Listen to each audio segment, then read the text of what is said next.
They went out for a walk and never came back. After 18 years, the terrible truth shocked everyone. Subscribe and write in the comments from where you're watching this video.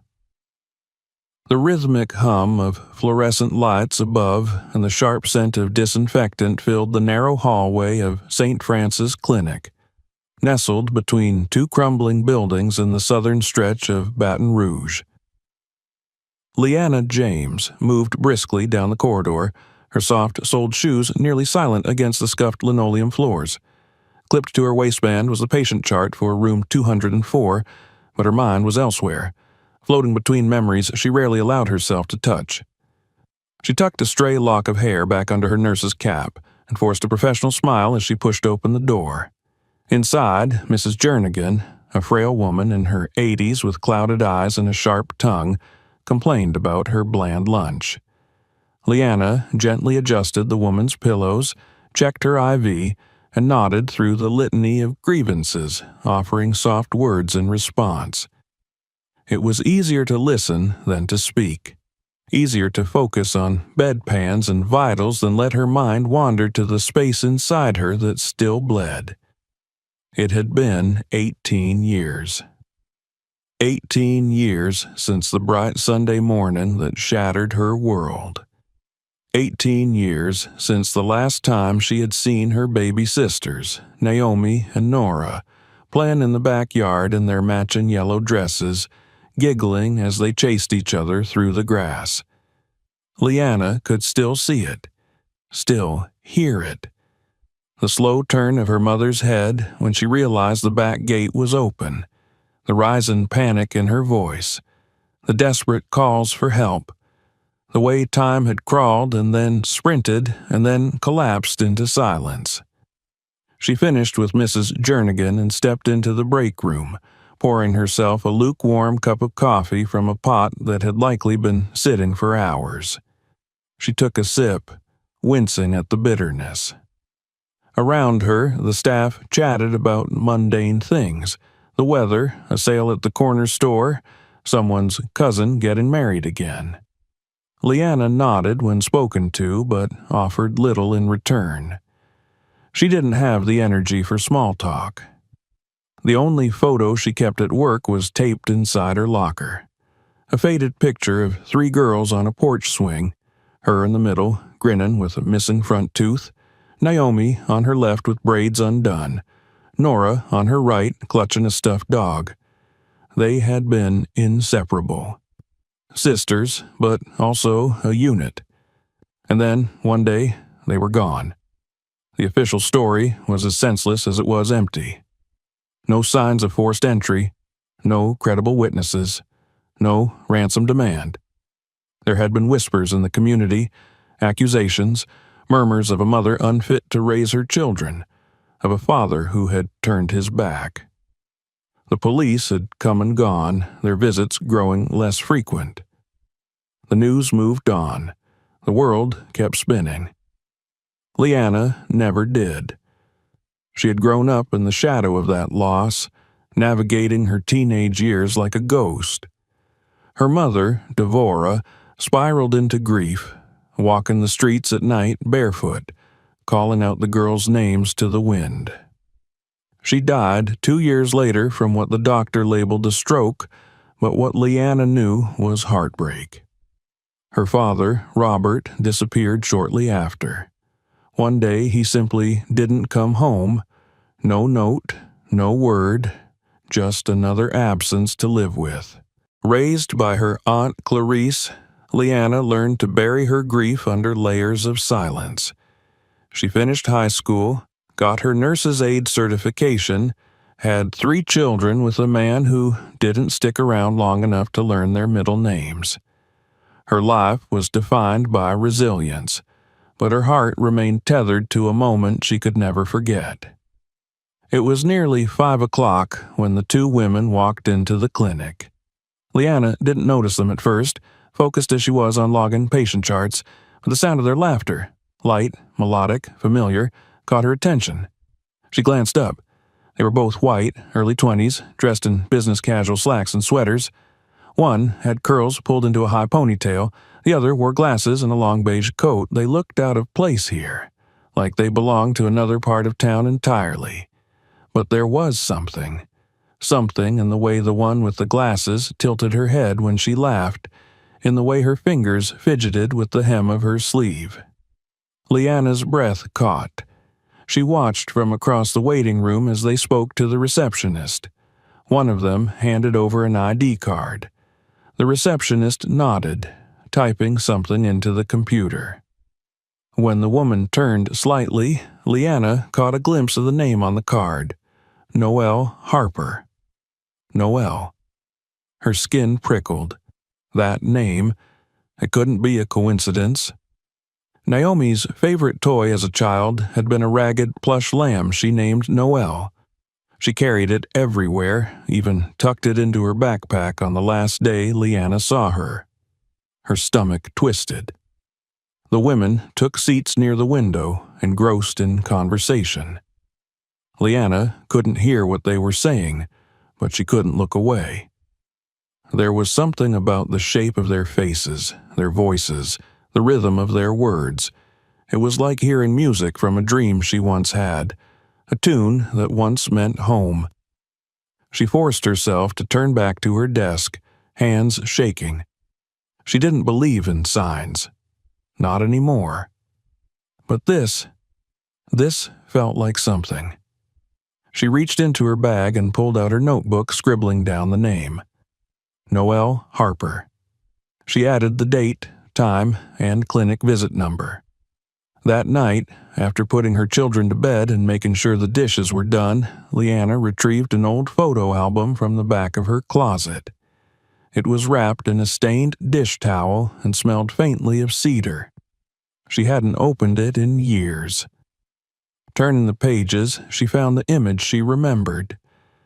The three of them on the porch swing. She studied Naomi's face, the dimple in her right cheek, the way her front teeth overlapped slightly. She flipped to another photo. Naomi and Nora at a birthday party, both with ribbons in their hair. She stared for a long time, heart pounding. Then she pulled out her phone and looked up Noelle Harper on social media. It didn't take long to find her. The profile was public. There she was, the same woman from the clinic, smiling in front of a university banner. Human rights fellow, activist, adopted and blessed. Leanna's breath caught again. Adopted. She clicked through the pictures. In some, Noelle stood beside another young woman. Same age, similar features. They weren't identical, but they had the kind of resemblance that only came from shared history. In one post, they called each other sisters by choice, not by blood. But Leanna knew. She knew. These were not coincidences. These were her sisters. Tears burned in her eyes, but she didn't cry. She couldn't. Not yet. Her mind was already racing ahead. There were questions to ask, paths to follow, people to confront. But all of that would come later. For now, she stared at the screen, whispering their names. Naomi. Nora. She reached up and touched the photo on her screen. I found you. The morning after her discovery, Leanna woke before dawn, her body stiff from a restless night and her mind thick with fragments of dreams. Some had been warm, memories of the girls as they used to be, dancing in the backyard with ribbons tied around their wrists. Others were darker, voices calling from behind locked doors, crying for someone who never came. She sat up in bed, slowly, staring out the small bedroom window at the bruised sky. The city was still quiet, the streets wet from a light rain that had fallen during the night. In the other room, her children still slept, their breaths even and soft through the thin walls. For a moment, she watched them, feeling both grateful and helpless. How could she protect them from a world that had stolen her own blood right out from under her feet? After making coffee, She sat at the kitchen table with her phone and the small spiral-bound notebook she always carried. She wrote the names again. Noelle Harper, Abigail Stone. The second name she had found by digging deeper into Noelle's profile. Her sister's frequent companion in photos, tagged in posts as my other half or my soul twin. The resemblance between Abigail and the girl Leanna remembered as Nora had become impossible to ignore. The shape of the eyes, the tilt of the smile, even the curve of her shoulders, familiar in an ache-born way. Leanna had compared their faces to the photographs in her family album until her hands trembled. But resemblance wasn't proof. She needed more. She searched for every reference to the women she could find. Online articles, nonprofit websites, academic interviews. She learned they had both been adopted as children. Together, at age 6, according to one university press piece, adopted by a white Christian family in Georgia. Their story was often told as a kind of feel-good miracle. 2 little girls saved from an unstable home, given a second chance by God's grace through a program affiliated with the New Heart Evangelical Mission. The words hit her like broken glass. She knew that name. New Heart Evangelical. Her mother had taken them to that church when they were children. Every Sunday, Devora would dress them in their best, press ribbons into their hair, and walk them the 5 blocks to service. The church had been a pillar in the community, or so everyone believed. It offered food drives, after-school programs, counseling sessions. But beneath its generous exterior, Leanna remembered unease. The way the white pastor, Reverend Simmons, smiled a little too tightly when he spoke to her mother. The way certain women in the congregation seemed to watch their every move. How one day, after Sunday service, the girls were invited to special playtime with a volunteer, something Devora had not agreed to but had not been told until later. Leanna's mother had raised hell about it. She remembered the shouting, the fury in her mother's voice when she came home with both girls and told her husband, Robert, that they would never go back. That something about that place was wrong. And yet, weeks later, Naomi and Nora were gone. Now, sitting at her table, Leanna's hands trembled as she pieced together the unspoken. That church had not only taken her sisters' lives, but rewritten them entirely. And the world had clapped, praised, called it salvation. She pushed back from the table and stood, breath uneven, fury simmering beneath her ribs. She had to know how deep it went. And she needed help. Later that afternoon, she visited the public library downtown, a place she hadn't set foot in since high school. The air inside was still and cool, the scent of aged pages and floor wax thick in the air. She made her way to the microfilm room, where old newspapers and public records were stored. The librarian, a woman with salt and pepper hair and kind eyes, pointed her to a small cubicle with a cranky machine and a pile of rolls.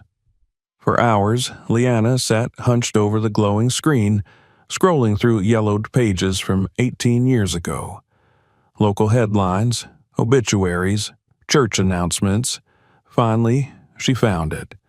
A modest article titled, New Heart Expands Outreach Program to At-Risk Families. The piece described a new initiative, the Second Chance Family Fellowship, designed to rescue children from cycles of poverty, addiction, and neglect. The article praised the early success of the program and mentioned that it had already placed 4 children with carefully screened homes in neighboring states. The word placed made her stomach turn. She wrote down the names mentioned, directors, donors, pastors, and moved on. The further she dug, the more disturbing the language became. Terms like reclamation, moral reparenting, and spiritual rehabilitation were used to justify taking children from families deemed unfit by church standards. And those standards were always subjective, always coded. The next day, she returned to the clinic and moved through her shift like a shadow. Her thoughts were fixed on the connection, the bridge between then and now. That night, after putting the children to bed, she returned to her notes. She drew a line between New Heart Evangelical and the names she now carried in her soul: Naomi, Nora, Noel, Abigail. And then she remembered something else, something from the final weeks before the girls vanished. Her mother had once said, voice low and frightened, that someone had come by the house asking about the twins. A woman from the church, she'd said she worked with the fellowship program, said she had concerns about the girls' safety and offered help. Devora had slammed the door in her face. Leanna had nearly forgotten that moment, tucked into the folds of childhood like a bad dream. But now it flared to life, vivid and sickening. She picked up her phone and made a call to the parish archives office. She needed church records, donation logs, event calendars, anything that might trace the movements of the people involved. The woman on the line was polite until Leanna mentioned the program. Then her tone shifted. "I'm sorry," she said curtly. "Those records are sealed. Private church property." "Sealed by who?" Leanna asked. "By request of the Foundation's legal counsel." Leanna's pulse pounded. "I have reason to believe my sisters were a part of that program, that they were taken." "I'm sorry, ma'am. I can't help you." The line went dead. She sat there, staring at the blank wall, fury mounting. Someone had locked the truth away, hidden it beneath bureaucracy and holy language. She was not going to let them. The next day, she received a call from an unknown number. A man's voice, calm but cold, spoke on the other end. "You've been asking questions," he said, "digging where you shouldn't. Who is this?" "A concerned party. Let the past rest, Miss James, for your sake and for your children's." The line went dead before she could respond. She stood still for a long time, the phone clenched in her hand. The silence around her pulsed. Fear twisted in her gut, but beneath it was something stronger, older. It rose like a tide and burned behind her eyes. They wanted her silent. They'd taken her sisters, erased their names, called it God's will. They'd covered it in charity and scripture, wrapped it in adoption papers and good intentions. But now she was awake. She turned to her notebook and wrote a single line in bold, slanted handwriting. Find New Heart. Find who signed the papers. Find who took them. She underlined it twice. Then she opened her laptop and began searching for someone who could help. A reporter. A lawyer. A name from the past. And then she remembered something else. Something even more startling. Her father had warned her. The last time she saw Robert James, he stood in the front yard, suitcase in one hand, eyes tired and hollow. She'd been just 15. He kissed her forehead, whispered, "If I don't come back, find the truth." And then he vanished. She had thought he abandoned them. Now, a new question bloomed in her chest. What if he hadn't? What if he had been looking all along? The air was thick with August heat, and the old church clock struck 4 as Leanna stood outside the courthouse annex in the heart of downtown Baton Rouge. The sun pressed against her back like a weight, but she hardly noticed. Her heart was thudding, steady and loud, as she stared across the plaza at the small government building where city records were kept. She had spent the last 2 days chasing dead ends, emails that bounced, calls that were never returned, names that led nowhere. Her search for information about New Heart Evangelical's Second Chance Family Fellowship had been met with locked doors, sudden silences, and veiled threats. And then came the message. She had received it by text the night before from a number that left no trace. A short, cryptic message. Check the courthouse, basement level, file room. She didn't know who had sent it or why they'd risk doing so, but something inside her had shifted when she read it. A flicker of hope, or maybe desperation. Something that propelled her here, standing now with sweat beading at her temple, her hands curled into fists at her sides. Inside, the cool air slapped her skin as she passed through security, her nurse's ID clipped to her shirt in case anyone asked why she was here. She moved with quiet purpose down the hall, past worn bulletin boards and rows of plastic chairs, until she reached the stairwell. The basement was dim and smelled faintly of mildew and old paper. Fluorescent lights buzzed overhead as she descended. The file room sat behind a glass window with a metal counter and a bored-looking clerk who glanced up at her without much interest. Leanna approached, trying to keep her voice even. "I'm looking for court adoption records," she said, "from about 18 years ago, for children transferred through private faith-based organizations." The man raised a brow. "Those records are sealed, especially if it involves private adoption agencies." "I know. I just need to know if the name Robert James appears anywhere in the system from that year." He hesitated, then typed something into the computer. His eyes flicked to the screen, then back to her. "Nothing sealed under that name." "What about aliases?" she asked. "Can you check for employment records in the building under maintenance or janitorial staff?" He sighed, clearly unmotivated, but began typing again. After a few moments, his eyebrows lifted slightly. "Robert J. Thomas. Hired 17 years ago. Maintenance team. Currently active. Assigned to this building." Leanna's breath caught. "Where is he now?" "Usually works nights. Starts at 6 p.m. You just missed him yesterday. Break room's down that hall. He'll be there when he clocks in." She thanked him and stepped away, the world narrowing around her as she walked down the hallway. Her legs felt unsteady beneath her. It couldn't be. After all these years, he was alive? And here? Working beneath the very roof where she stood, she waited outside the break room, unsure of what to expect. The idea that he might not recognize her, or worse, might not want to, clawed at her. She had spent so many years believing he had abandoned them, that he'd chosen to disappear.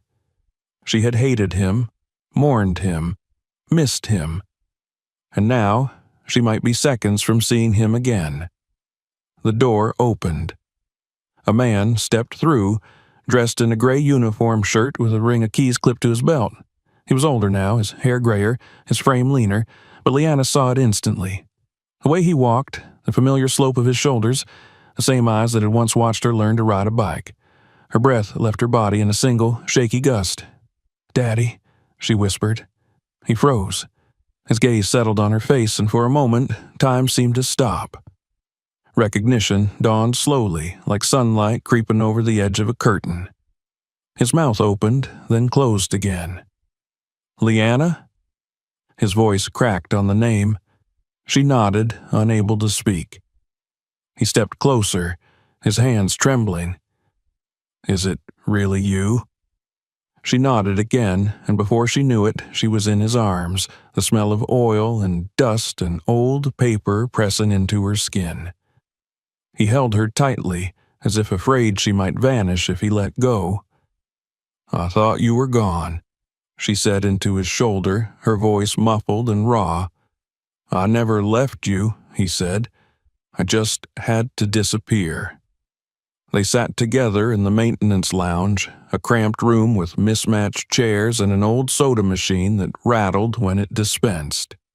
Her father made them both instant coffee, his hands still shaking. He looked older than she remembered, with deep lines across his face and weariness in his posture. But his eyes held the same quiet fire. He listened as she told him everything: the clinic, the two girls, the name Noelle Harper. When she showed him the photos on her phone, he stared at them with trembling fingers, nodding slowly. "I always feared they'd done something like this," he murmured, "but I never had proof." "You've been looking for them?" she asked. He looked at her then, pain etched into every feature. From the moment they vanished. He told her how he had left not because he wanted to run from them, but because he believed the people who took Naomi and Nora had eyes everywhere, that they were powerful, connected. He had suspected the church, but every attempt to investigate was met with roadblocks, threats, or worse. Friends who tried to help were intimidated into silence. He had received a phone call 2 weeks after the girls went missing. A woman's voice. Calm. "Stop asking questions or you'll bury more children." So he vanished, changing his name and taking a janitorial job in the very place that stored records. It was the only way he could get access. Over the years, he collected what he could: fragments of paperwork, copies of adoption filings, names of donors. He kept them in a worn folder hidden beneath the floorboards of his small rented room. That night, Leanna followed him home. The neighborhood was rough, the building old and cracked, but his room was neat. He retrieved the folder from beneath a loose board and laid it on the table. Inside were records, typed and handwritten, names of children, scanned copies of consent forms signed under dubious circumstances, donation logs from church members, lists of children sent to partner families across state lines. Leanna stared at the names, her stomach turning. So many. Her sisters were just 2 among dozens. "They were selling us," she said softly. "Not for profit," he said bitterly. "For pride, for power. They thought they were saving us from ourselves." She flipped to the last page. 2 names circled in red ink: Noelle Harper, Abigail Stone. Next to them a notation in Robert's handwriting, matched through Second Chance Fellowship. Approved 2006, adopted by Stephen and Mary Ann Harper. It was all there. Everything. The room was silent for a long moment. Then her father said, "You know what this means." She nodded. "We can expose them." He gave her a small smile, the first she had seen from him in nearly 2 decades. "Then let's finish what we started." As she left his apartment later that night, the folder clutched tightly in her arms, Leanna felt something in her shift. For the first time in 18 years, she didn't feel like a girl lost in the ruins of her childhood. She felt like a woman armed with truth. She walked through the dark streets with fire in her chest and her father's voice in her ears. Find the truth, then show it to the world. The next few days passed in a blur of restless energy and sharpened focus. Leanna moved through her routine like a woman possessed, her mind constantly circling the same 2 names, Noelle Harper and Abigail Stone. She returned to the clinic each morning with dark circles under her eyes, her attention drifting whenever conversation turned toward mundane things. She barely slept, lying awake into the early hours with the folder her father had given her open across the kitchen table, pages spread out like pieces of a map she was determined to follow to the end. Her father, Robert, called her each night. They spoke in hushed tones, trading what they found, what they remembered. He had been watching from the shadows for nearly 2 decades, his memory a well of names and connections. With his help, she traced the Harpers, Stephen and Mary Ann, to a quiet suburb in Georgia. Their daughters, Noelle and Abigail, had graduated from the same private high school, attended the same university, even participated in the same youth outreach programs under the Harper family's church. They had become a local success story, examples of godly redemption, their faces smiling from yearbooks and press releases. Leanna read those words with a sick taste in her mouth. On a humid Wednesday morning, she boarded a bus to Georgia with a borrowed suitcase and a determined heart. Her father had offered to come with her, but she insisted on going alone. This part, she felt, was hers to face. She needed to see them in person, to know without doubt. Her hands trembled slightly as she clutched the photograph of the three girls on the porch swing, herself in the middle, Naomi and Nora on either side, their laughter frozen in time. She kept the photo tucked in her wallet like a relic, the last unbroken link to a childhood she had mourned for too long. The town was picturesque in the way that made her stomach turn. Tree-lined streets, brick churches, pristine lawns. The Harper residence sat at the corner of a cul-de-sac, a two-story colonial with hanging flower baskets and a white porch swing eerily similar to the one from Leanna's own childhood. She stood across the street for a long time, watching. A black SUV was parked in the driveway. A wind chime tinkled softly in the breeze. She had timed her visit to coincide with a local panel event advertised on the church's website, Youth Leadership and Redemption, a testimony of sisters. The flyer featured Noelle and Abigail's names beneath their smiling faces. The event would be held in the church's multipurpose room, open to the public. Leanna walked into the building just after 6, heart pounding, sweat forming along her spine. She found a seat near the back of the hall, tucked into the last row beside a wall.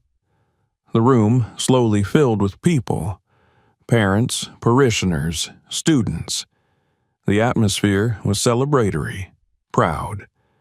A pastor introduced the girls with great enthusiasm, speaking of grace-driven lives and beautiful outcomes of faith. Then they walked in. Leanna's breath hitched. The two young women on stage looked polished and confident, dressed in conservative dresses with pinned hair and modest heels. But under the layers of presentation, Leanna saw the girls she'd loved, the curve of a cheek, the way Abigail twisted her fingers when nervous, the lilt in Noelle's voice when she laughed. She watched them speak. Noelle eloquent and poised, Abigail more reserved but no less passionate. They spoke of finding purpose, of being adopted into love, of becoming who they were meant to be. Leanna's nails dug into her palms.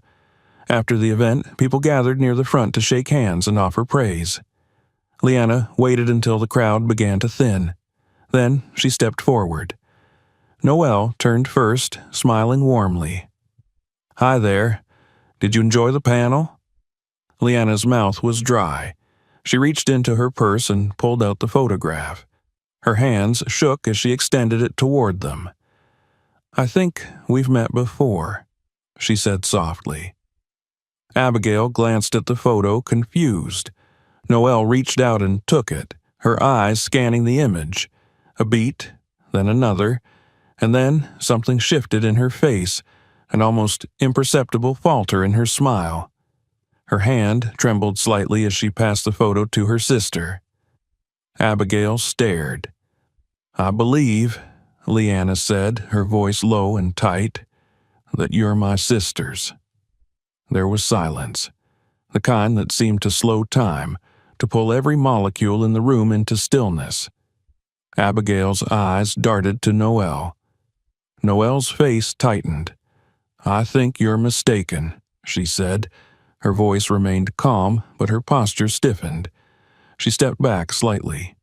"No, I'm not," Leanna said. "That's me, and those are you, Naomi and Nora." Abigail flinched at the names. Noelle's voice hardened. "I don't know what you want, but this is inappropriate." "I want the truth," Leanna replied. "I want my family back. You need to leave." Security was called. They escorted her out gently but firmly, murmuring apologies. She didn't resist.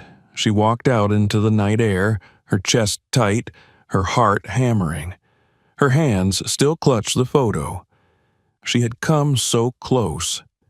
Back in her motel room, she lay on the stiff mattress and stared at the ceiling. Her thoughts churned. She had seen something in their eyes. Recognition, even if they didn't want to admit it. She had touched a nerve. She knew it. The next morning, a knock at the door pulled her from sleep. She opened it to find a young woman standing nervously in the hallway. It was Abigail. Leanna let her in wordlessly. They sat in silence for a while, the only sound the hum of the motel air conditioner. Abigail looked different without the polished presentation, softer, more uncertain. Her hands trembled in her lap. "I don't remember much," she said quietly. "Bits and pieces, a garden, a swing, someone calling us my little stars." Leanna smiled through the tears that welled in her eyes. "That was Mom. She used to call you that." Abigail looked down.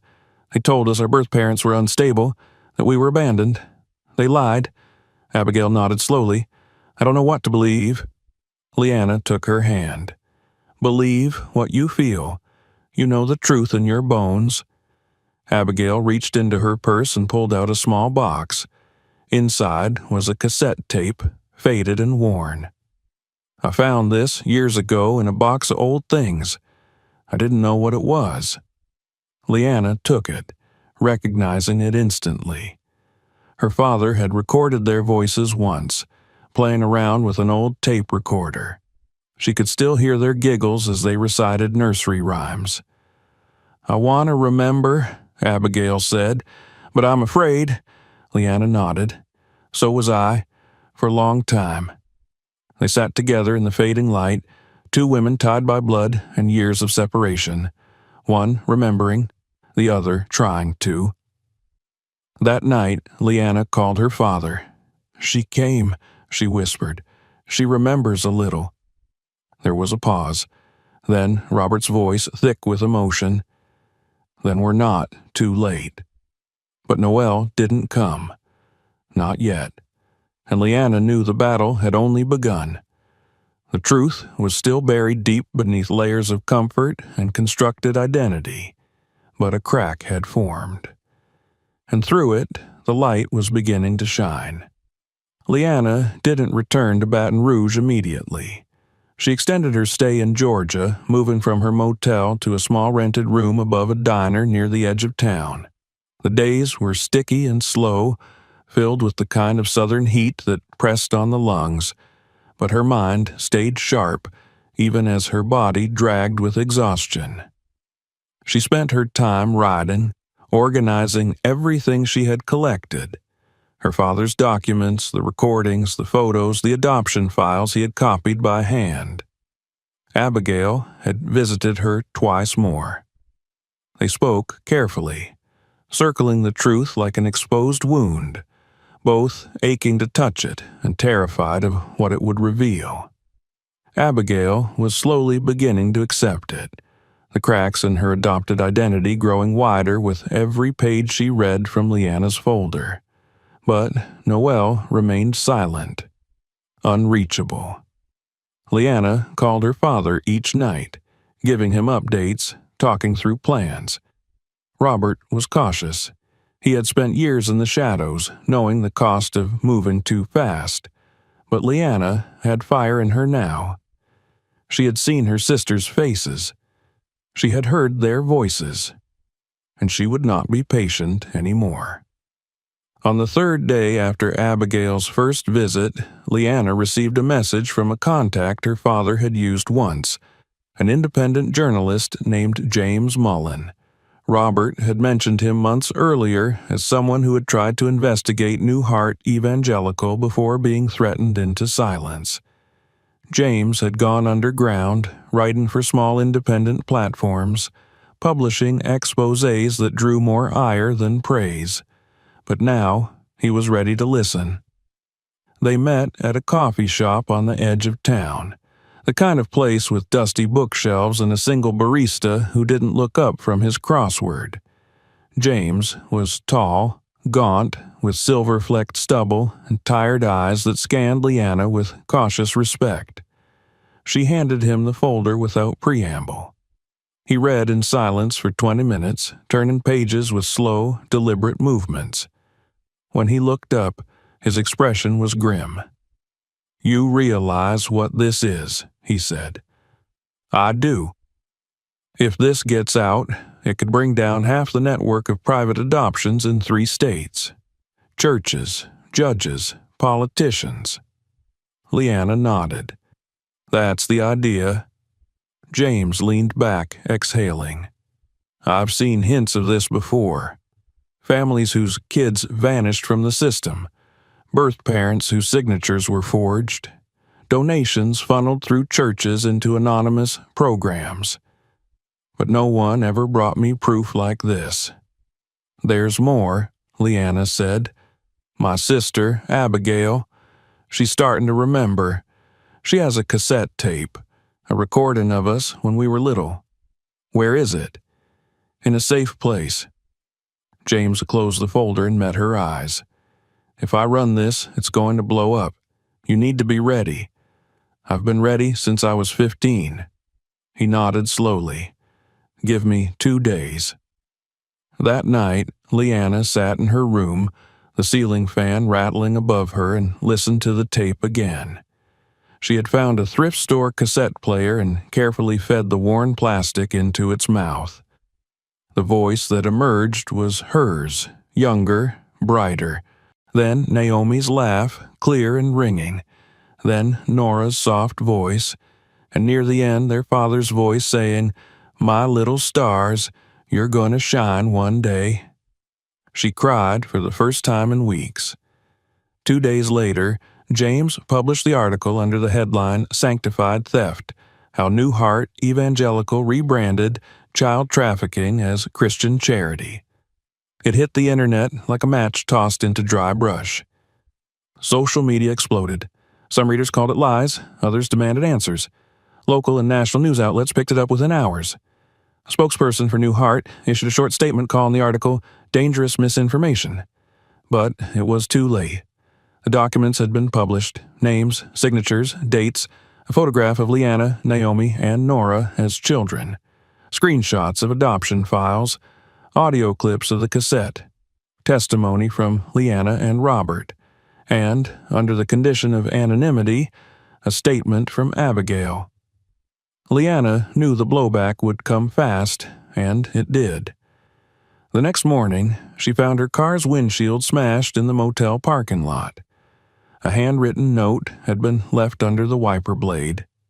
"Stop or lose what you've got left." She didn't call the police. She knew better. Instead, she called her father and warned Abigail to be careful. That evening, she went for a walk to clear her head. As she rounded the corner near the diner, a man in a dark hoodie stepped into her path. She stopped short. His voice was calm and deliberate. "You've made a mess." Leanna didn't move. "You should have left well enough alone." She stared at him. "Who are you?" "Doesn't matter. What matters is this. Stop digging, stop talking, take your kids and go back to your little city. Because the people behind this, they don't forgive, and they don't forget." She kept her voice steady. "You're threatening a mother." "I'm warning a mother." He turned and walked away. Leanna stood there until her knees stopped shaking. The next morning, her father called her. He had found something new. A woman, an elderly former administrator from the Second Chance Fellowship, had reached out to him through a mutual acquaintance.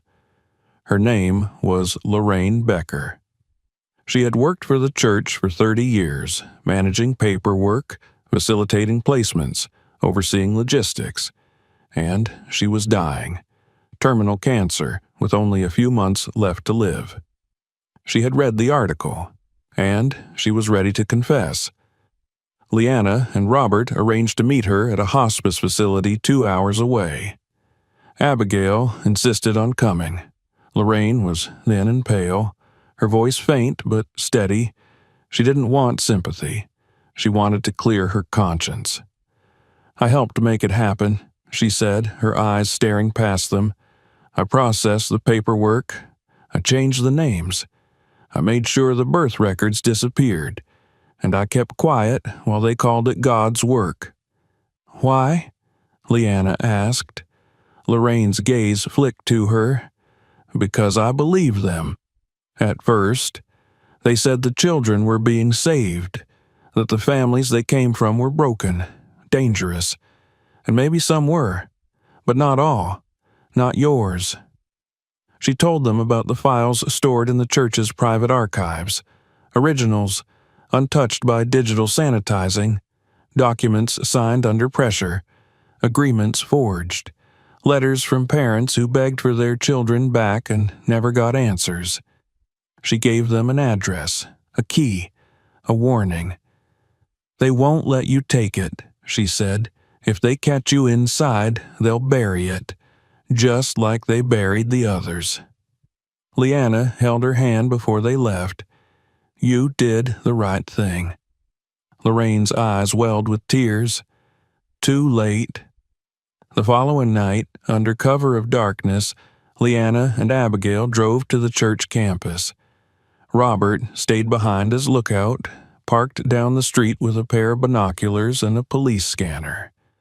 The door Lorraine's key unlocked led to a basement storage room.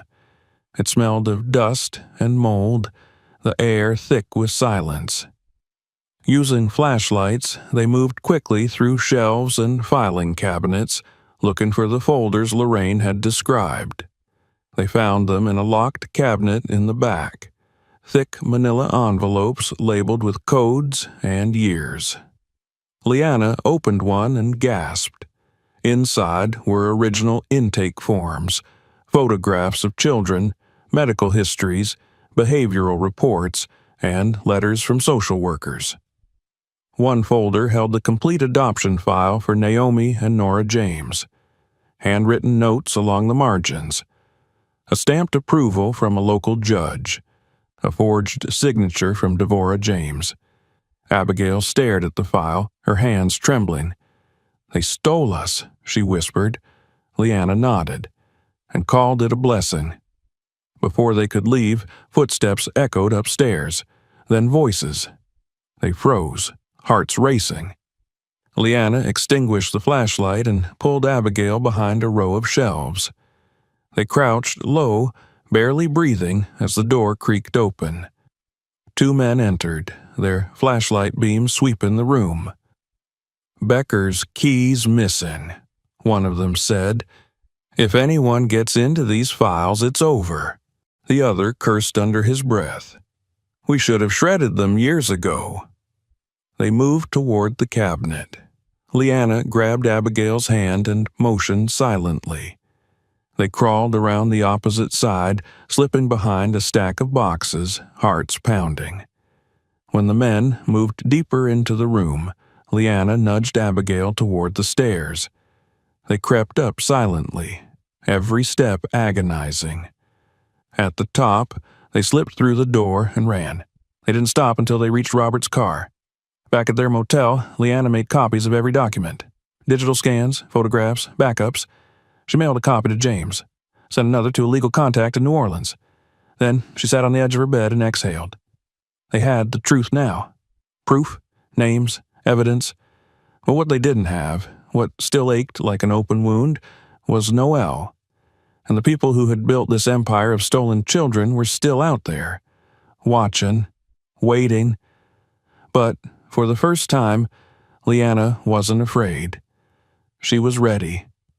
Leanna had always imagined that justice, if it ever came, would feel like a thunderclap, a roaring moment of triumph that would drown out years of pain. But as the news of the expose spread and the days grew heavier with tension, She learned instead that truth, once freed, brought with it an eerie silence, the kind that settled into your bones and sat behind your eyes.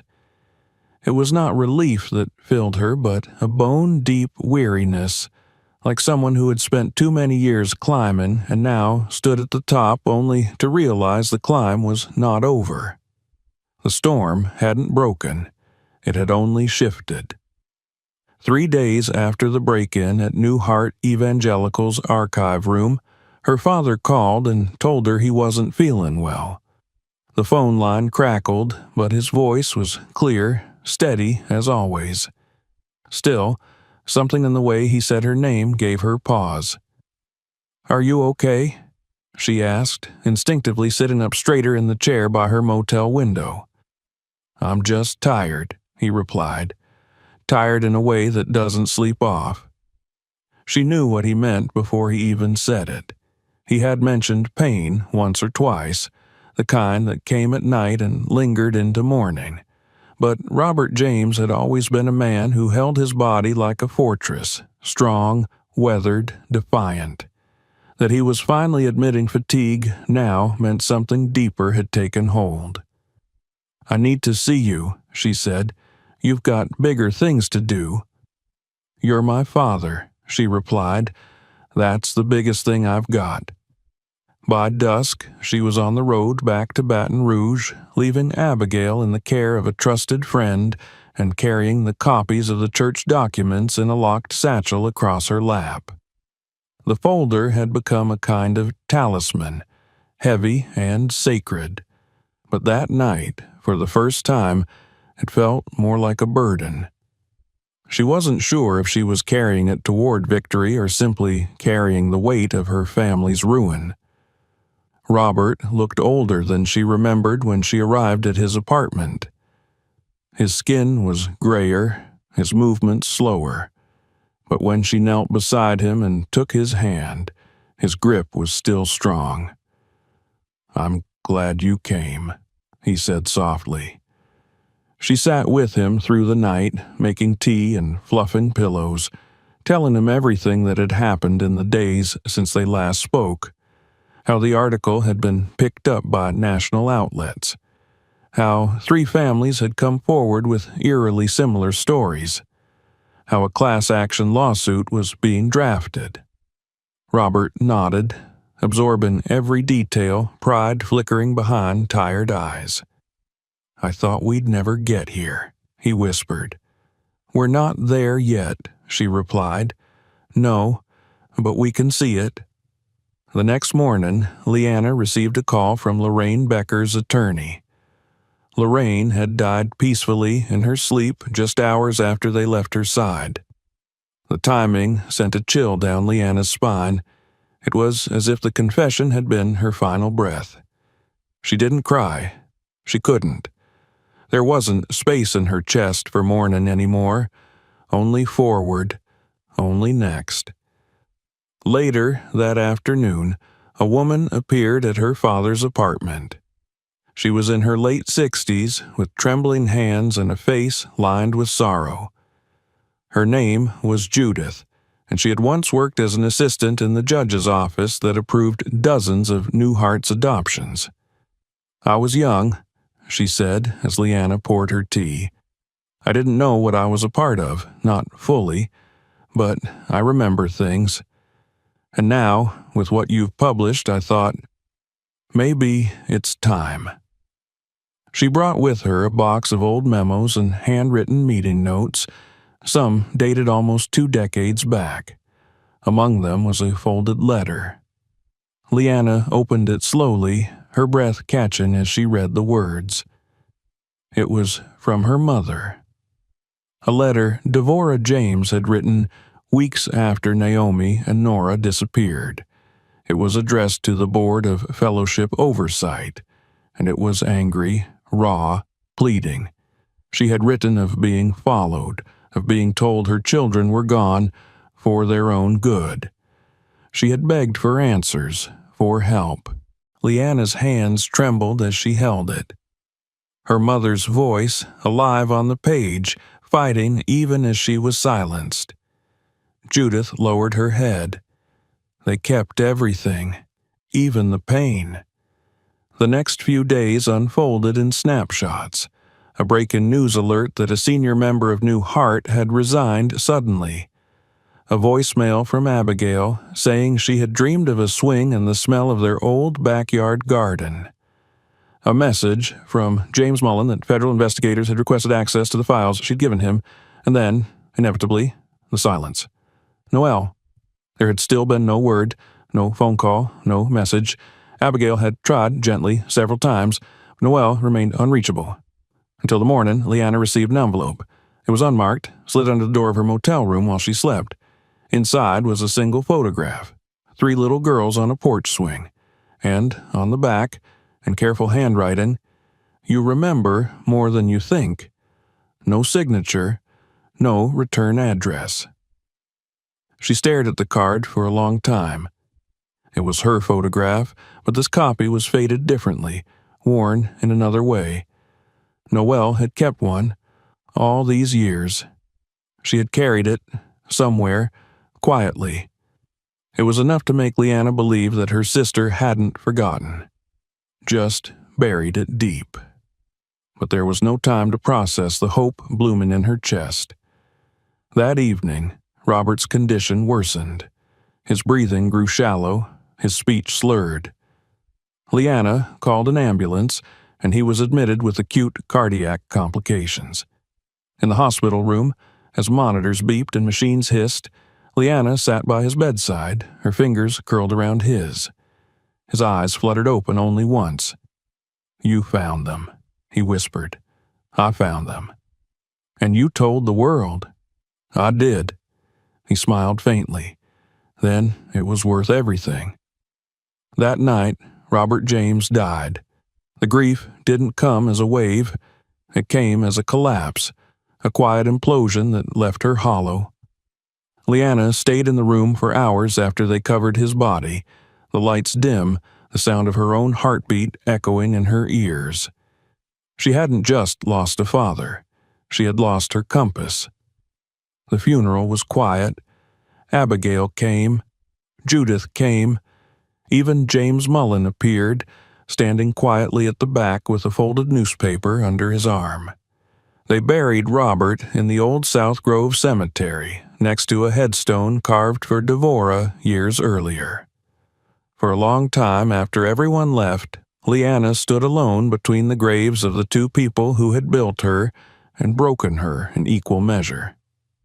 Later that night, as she returned to the motel, she found someone waiting outside her room. It was Noelle. She stood in jeans and a plain gray sweater, her hair down, her face bare of makeup. She looked tired, fragile, human. Leanna didn't speak. She opened the door and stepped inside, leaving it open behind her. Noelle followed. Inside, they sat across from each other at the small motel table.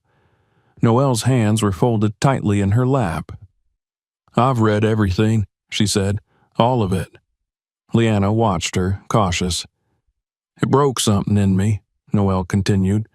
"Something I thought was real. But now, I don't know what's true." "It's all true," Leanna said gently. "I believe you," Noelle whispered. "But believing it doesn't undo what they built in me. I don't know who I am without them. You're my sister. I don't remember that. You don't have to. I do, and I'll remember enough for both of us until you can." Noelle's eyes filled with tears. "I'm sorry." Leanna reached across the table and took her hand. "You don't have to be. You just have to stay." And Noelle stayed. That night, the 3 sisters sat together for the first time in 18 years. The conversation was stilted, cautious, broken in places, but it was real, and it was theirs.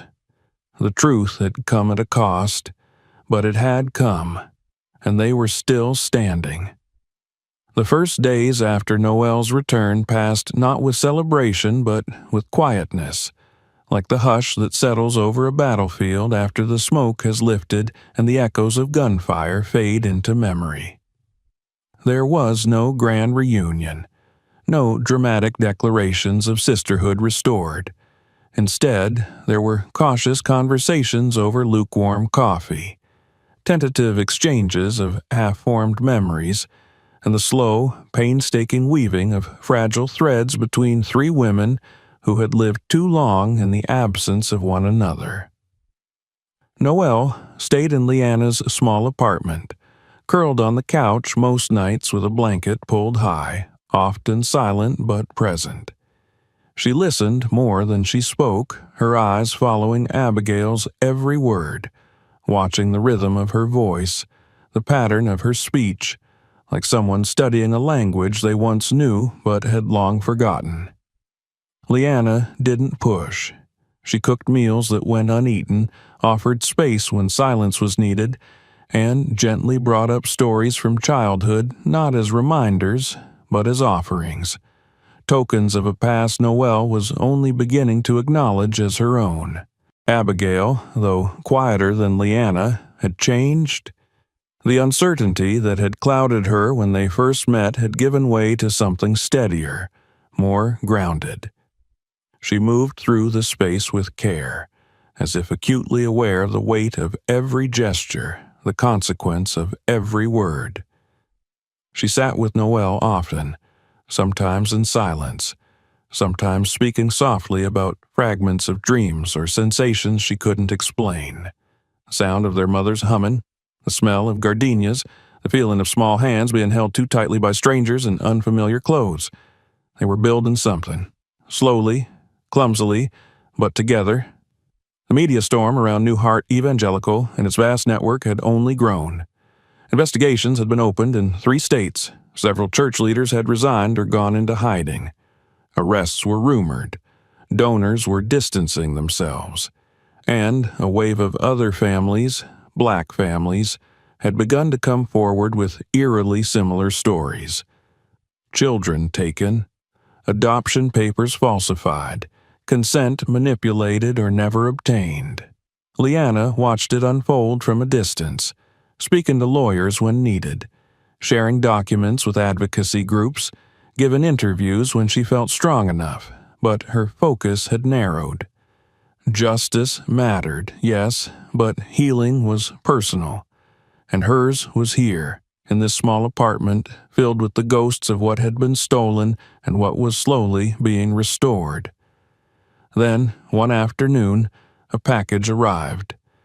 It bore no return address, but the handwriting on the label was precise, familiar in a way that made Leanna's stomach twist before she even opened it.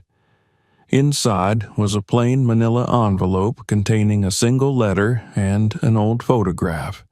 The letter was typed. The message was short. You think you've won, but we were never after the truth, only control. The moment people forget your story, we begin again. And they will forget. They always do. The photo beneath was grainy, faded by time, showing a group of children lined up outside what looked like a community center. Leanna's eyes moved quickly across the image until she froze. In the second row, a little girl stood, black, small, no older than 6, with a name tag that read Charlene.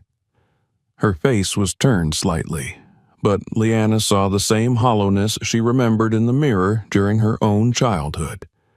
The bottom of the photo had a handwritten year, 2019. The message was clear. The operation had roots deeper than anyone imagined. Even as one branch was exposed, others continued elsewhere, hidden in plain sight. The enemy wasn't just a church or a few corrupt officials. It was an idea, a system, a machinery of belief that wrapped theft in Scripture and called it salvation. Leanna showed the letter to Abigail and Noelle that evening. They read it silently. Noelle's jaw tightened, and Abigail's eyes welled with unshed tears. "What do we do?" Abigail asked quietly. "We fight smarter," Leanna said, "louder, and together." In the weeks that followed, they moved with new purpose. Noelle began speaking to reporters, carefully at first, her voice trembling, but gaining strength with every interview. She recounted her memories, her confusion, her grief. Abigail joined her, and their story, three sisters torn apart and reunited by truth, spread further, capturing attention beyond headlines. Not because it was rare, but because it wasn't. They became the face of a movement they had never asked for, but refused to walk away from. Leanna returned to Baton Rouge and transformed her father's small apartment into an office space.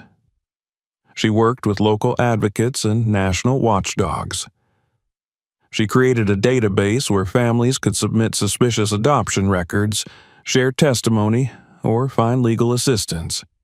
She gave lectures in churches and community centers, not to accuse, but to awaken. She told her mother's story, her father's, her own, and people listened. One morning, months later, the three sisters stood in front of the old house where they had once lived. It had fallen into disrepair since their parents' deaths, paint peeling, porch sagging, the garden long overgrown. But it was still standing. Like them. They had come with a purpose. Noelle carried a small metal box in her hands, weathered but carefully preserved. Inside were photographs, letters, and a copy of their mother's unsent plea to the church. On the edge of the backyard, beneath the crooked branches of a magnolia tree, Leanna knelt and began to dig. The soil was soft, rich with memory.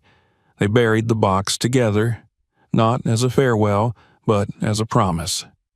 That they would never let anyone rewrite their story again. That they would not forget. That they would not let others forget. As they stood, brushing soil from their hands, Noelle looked up at the sky, her eyes bright against the morning light. "I remember something else," she said. Leanna turned. "Mom used to sing when she cooked. This one song, over and over. I can't remember the words, just the way it felt. Like being safe." Leanna nodded, her voice barely a whisper. "She used to sing it to us at night, called us her little stars." Noelle smiled. That night, back at Leanna's apartment, they sat in the living room together, wrapped in the soft comfort of shared silence. Abigail leaned against Noelle, half asleep. Leanna sipped tea, her mind drifting. Outside the window, the city pulsed with its usual rhythm. Cars passed. Voices rose and fell. Life continued. But inside, something new had taken root. They had returned, not just to each other, but to themselves. And they were not going anywhere.